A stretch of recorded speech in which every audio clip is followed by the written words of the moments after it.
President Trump will deliver the State of the Union address tomorrow night. This evening, I give you my take on the state of our union and this White House. Also, we take a look at some new numbers that are very telling. Then an alarming new report sheds some light on how President Trump deals with national security and the intelligence briefings he gets. Congressman Sean Patrick Maloney, he serves on the Intelligence Committee. He'll join us to weigh in on that and much more. Also, new developments in the Russia probe, some of them dealing directly with Donald Trump Jr. We'll take a look at how significant this just might be. Good evening, everyone, and welcome to RFL. I am Richard French. Thank you for joining us tonight.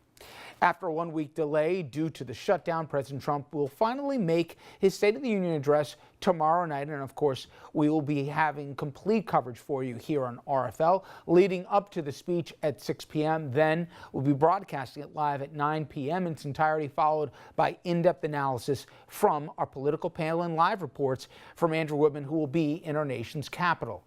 Now, President Trump is saying that he will strike a quote-unquote unifying tone, and he'll talk about healing old wounds and bridging divides. But as they say, we shall see.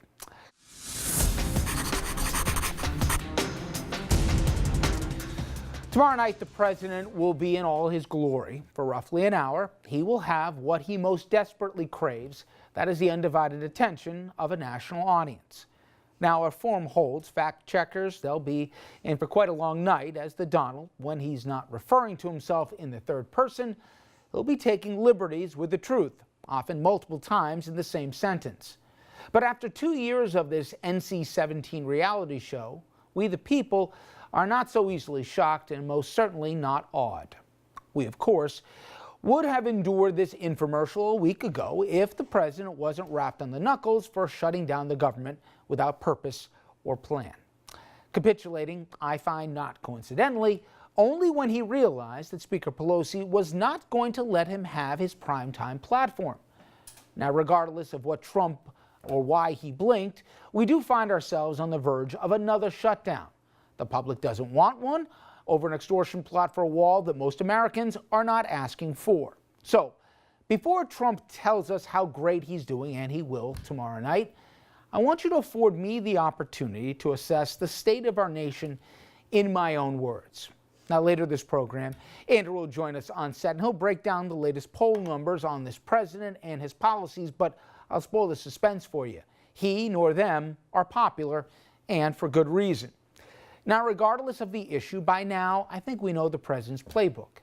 When a problem arises in his government, Trump, without fail, claims that he's an outsider. Problem is, he's been the president for 2 years. Now, when the stock market was roaring, Trump, he would incessantly tweet to send those thank yous over to me in Pennsylvania Avenue. As soon as things went south, it was blame the Fed or radio silence. There is no accountability ever. The buck never stops at the president's desk. Then, of course, there are the lies. By recent counts, he zoomed past 8,000 and shows no signs of slowing down. His inability to tell the truth is so ingrained for issues ranging from the petty to the critical, it has literally become impossible to take Donald Trump at his word. I want to pause for a moment and think about that. We the people, regardless of party or proclivity, cannot trust anything that our president says. Now, when his words do ring true, it's almost always when he reveals his ugliest instincts. Think about it. From what he said about the Mexicans at the beginning of the campaign, to all the peoples of Africa, to Muslims. He considers sexual assault a laughing matter.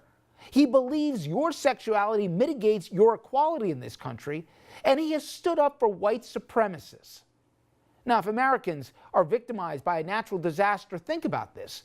He openly, out loud, will weigh the national response on how your state or territory voted in 2016. Incredible.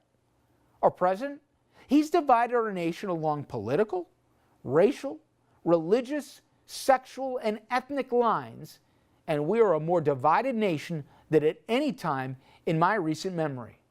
Amazingly, he has fomented this division almost without external influence. The fires that we deal with on a daily basis, they're the makings of an arsonist. And the president, of course, is holding the match. Now, I saw a story today that I believe perfectly crystallizes the marriage of incompetency and indifference. After it was discovered that administration officials were separating children from their families at the border and keeping them often in cages, the White House looked into the camera and lied and said they were unaware of the policy.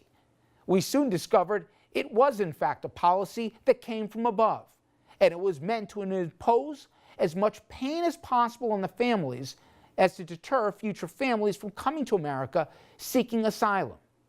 We then learned through discovery that the administration never even bothered to keep an accounting of the separated kids and indiscriminately sent those children to facilities across the country with no plan ever or even seeming intent to reconnect them with their own parents.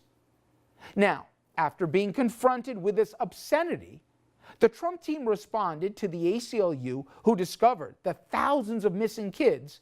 Hey, if you guys are so concerned, you deal with the reunification.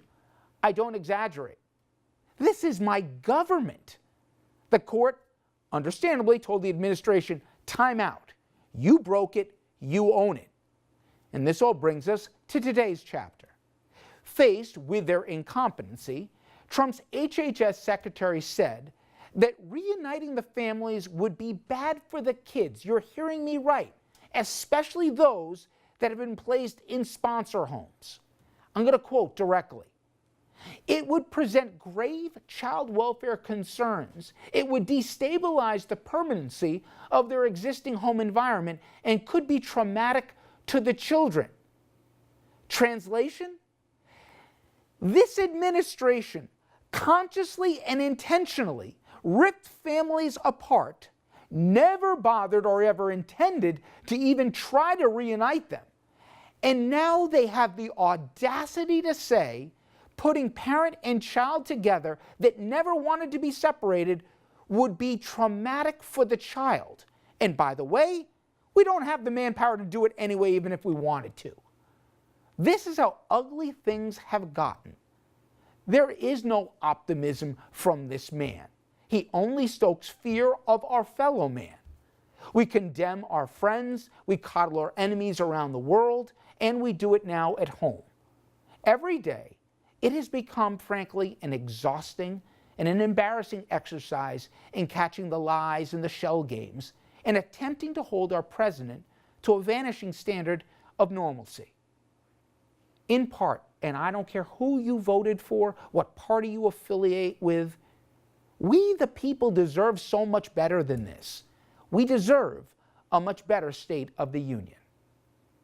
Now, when we come back, I'll be joined by Congressman Sean Patrick Maloney.